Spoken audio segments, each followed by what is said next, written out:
Hello everyone. Yeah, by now it's been a while. I wanna do something special in this video. Not just because it's the beginning of a new series, also because it's one of my favorite dishes ever. I mean empanadas.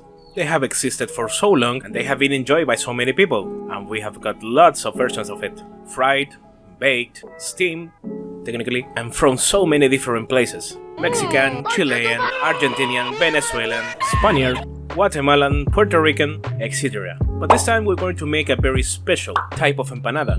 For me at least, we're talking about the classic Peruvian empanada. And they got so many fillings, like chicken, ham and cheese, lomo saltado, ají de gallina, escabeche, seco de carne. But in this particular case we're going to use... that's right, ground beef.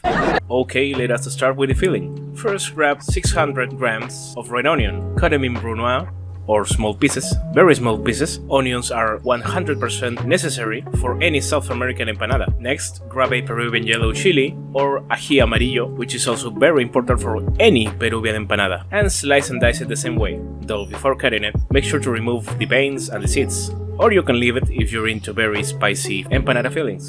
Let me warn you though, it's gonna be very spicy. Now for the next step, we're going to make the dough.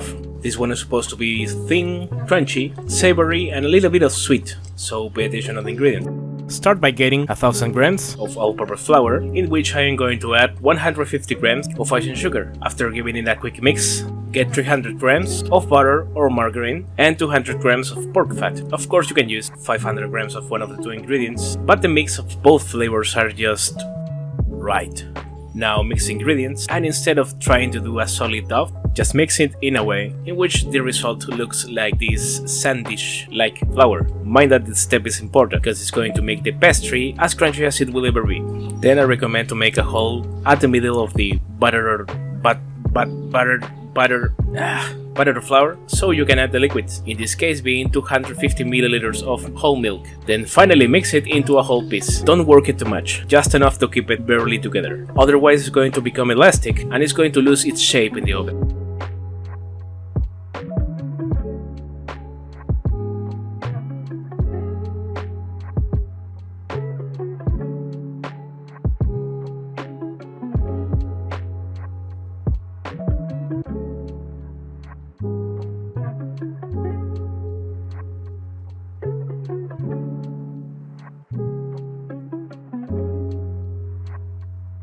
Now for the rest of the filling, grab 1 or 2 pans. I'm using 2 because I'm going to cook both the meat and the rest of the filling simultaneously, but you can do it one by one if you wish. Alright, get the heat on mid-high, get the ground beef in one pan and the onions in the other one.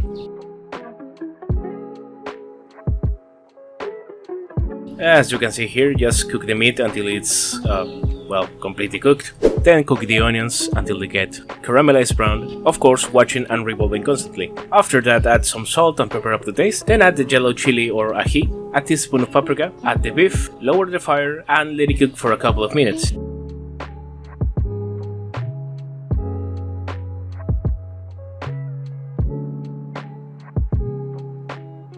Now if you want the filling to cool off quickly, just spread it all over a open pan and it should be cool around 15 to 20 minutes. And for the last part of the filling, chop some fresh cilantro, or parsley if you don't like cilantro, to add it in.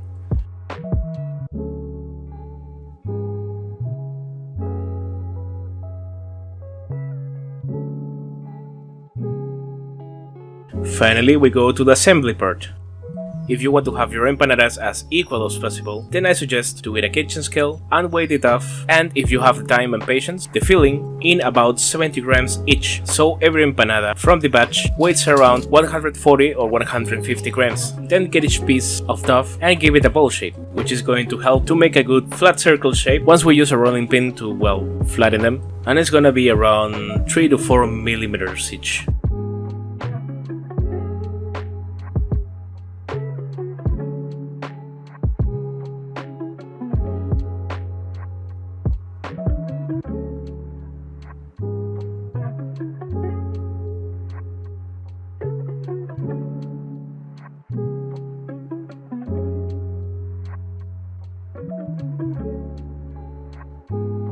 Now into the actual assembly part. The classic ground beef or chicken empanada has the pastry, the filling, a quarter of a hard-boiled egg, and a half of a black olive. And now that we got all the filling elements together, we proceed to fold it. And please observe my amazing cameraman skills and watch this very well done camera shot on how the final empanada folding is made.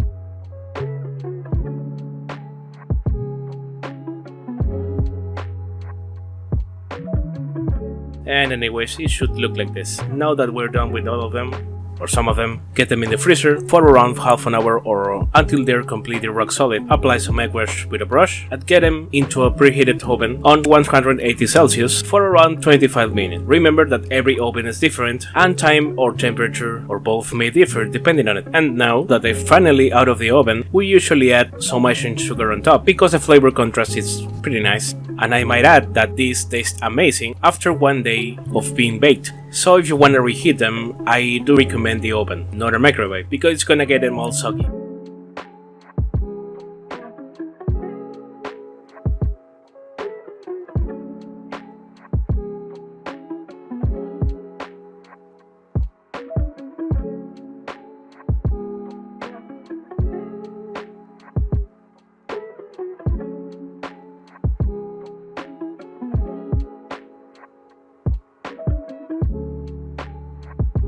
And that's it.